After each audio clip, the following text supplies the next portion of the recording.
Comme un air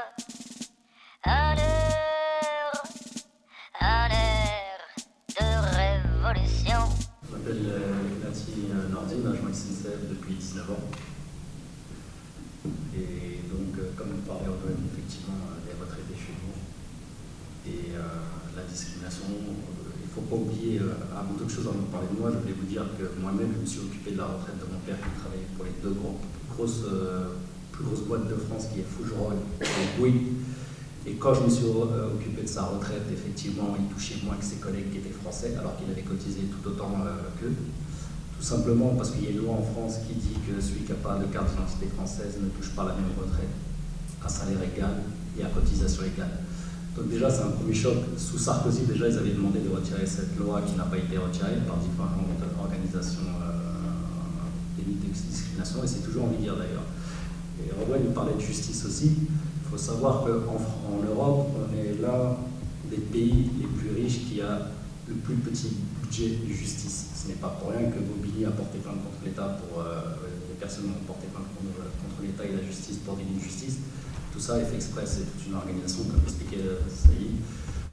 Comme moi, là on revient à moi, effectivement, ça fait plus de 10 ans que j'ai porté plainte contre la SNCF et mon affaire n'est toujours pas encore résolue puisque je passe la cour d'appel normalement en fin d'année. Plus de 10 ans. Je suis d'origine marocaine et même au Maroc, ça ne se passe plus comme ça. La carte judiciaire faite par Rachida Dati et Sarkozy, les succursales des prud'hommes, est fait exprès. À l'époque, on passait entre 6 mois et 1 an vite fait au prud'homme. Aujourd'hui, il vous faut à peu près 2 ans en banlieue. Si je dis ça, des Africains, ils vont rire. Ils vont dire, mais attendez. Donc moi, je suis arrivé à la SNCF il y a 19 ans. J'étais le premier français d'origine étrangère arrivé sur le secteur de la Seine-et-Marne, c'est-à-dire entre Meaux, Ferté-Milon, Château-Thierry, Esblic-Récy, Marne-la-Vallée. Donc bien sûr, quand on m'a accueilli là-bas, on m'a donné un fax, premier jour, les Arabes descendants de macaques, espèce de sale bougnoule, et les chefs rigolaient, et tout le monde riait de ça. Donc ce qu'a subi effectivement les Chibani, en fin de compte, quand vous regardez, malgré que je sois au cadre permanent, rien n'a changé. Je suis resté sous SMICAR pendant 15 ans. Et j'ai dû présenter une fiche de paye à la juge, au tribunal de Meaux, prouvant que j'étais sous SMICAR. Mon traitement était en dessous du SMIC pendant 15 ans. Ça veut dire ce que j'ai obtenu en 15 ans, un Français de souche, entre guillemets, si on peut se permettre de dire ça, parce que là, en 2-3 ans, on n'est plus SMICAR. C'est-à-dire ce que j'ai eu en 15 ans, eux l'ont en 2-3 ans. Ce que j'ai eu en 17 ans, ils l'ont en 3-4 ans.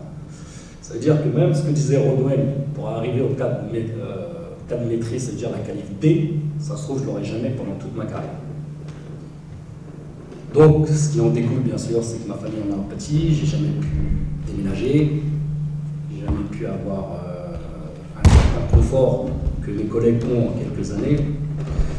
Il faut savoir qu'effectivement, la SNCF a toujours été dans le déni. Quand j'ai porté plainte, parce qu'il y avait des collègues, les directeurs me disaient on peut insulter un noir en arabe mais pas un français.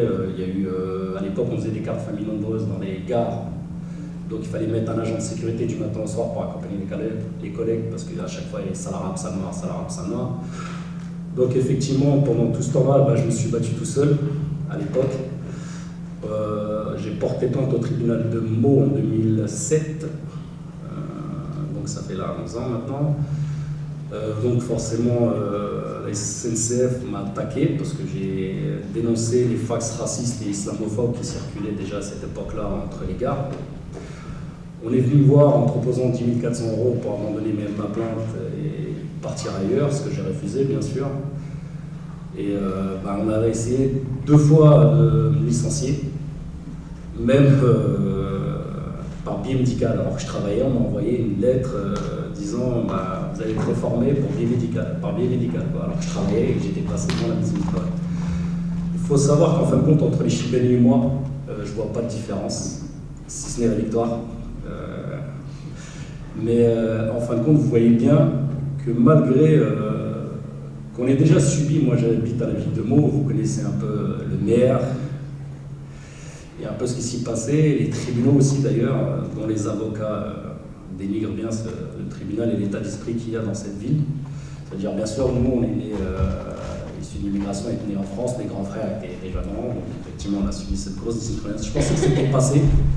Je pensais que c'était passé, puisque à l'époque on mettait les menottes, on nous frappait, on nous emmenait en garde à vue, parce qu'à l'époque on n'avait pas besoin de marquer, vous êtes en garde à vue, donc on gardait le week-end pour pas qu'on sorte le soir.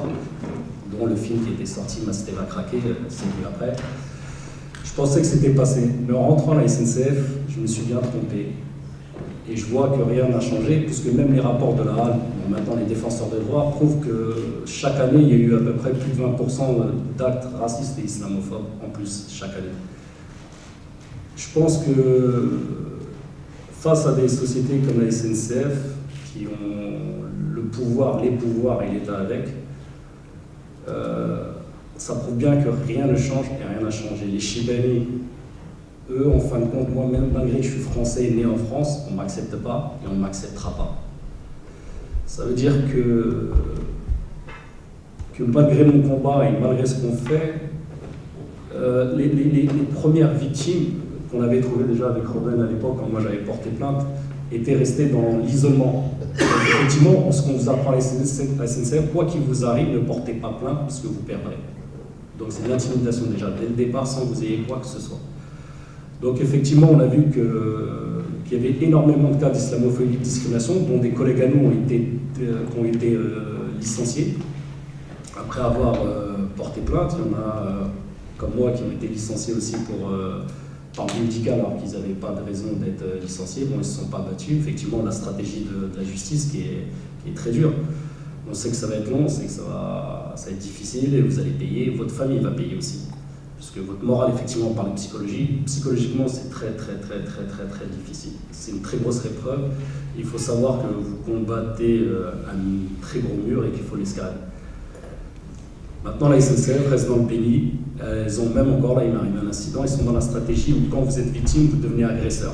Ça veut dire que c'est l'auto-reverse. Hop, on vous remet, ce sera toujours vous. Ce serait toujours oui, mais si tu as ça, c'est parce que tu as dû faire ça. Si tu as ci, vous avez fait ci, vous avez fait ça. Donc, effectivement, quand j'ai remonté, j'ai fait des recherches. Par exemple, là, j'ai été muté à Gare de l'Est, ça fait un peu plus de 10 ans. J'ai fait des recherches sur toutes ces années-là. Un Français d'origine étrangère a une évolution de carrière 4 fois à 5 fois moins vite qu'une autre personne. Et prouvé, noir sur blanc, puisque les registres sont donnés par la direction de la SNCF. Pareil pour les postes. Par exemple, moi j'ai des collègues qui ont des mutations en 3 ans. Moi, ça fait plus de 10 ans que je demande une mutation, j'ai jamais réussi à l'avoir.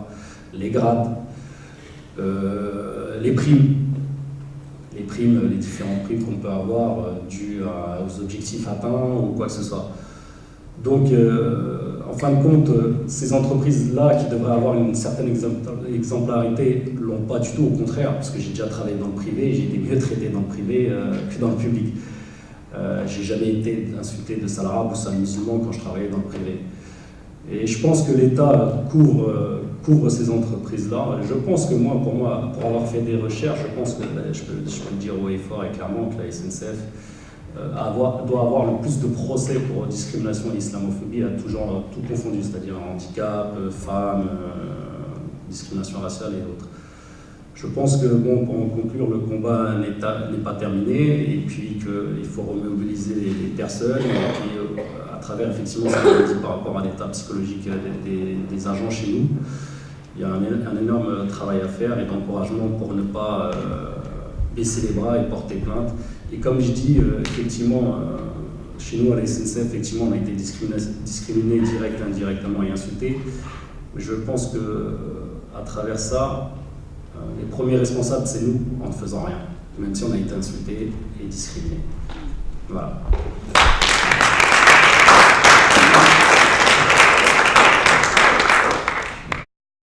Allez, debout là-dedans. C'est quoi ça?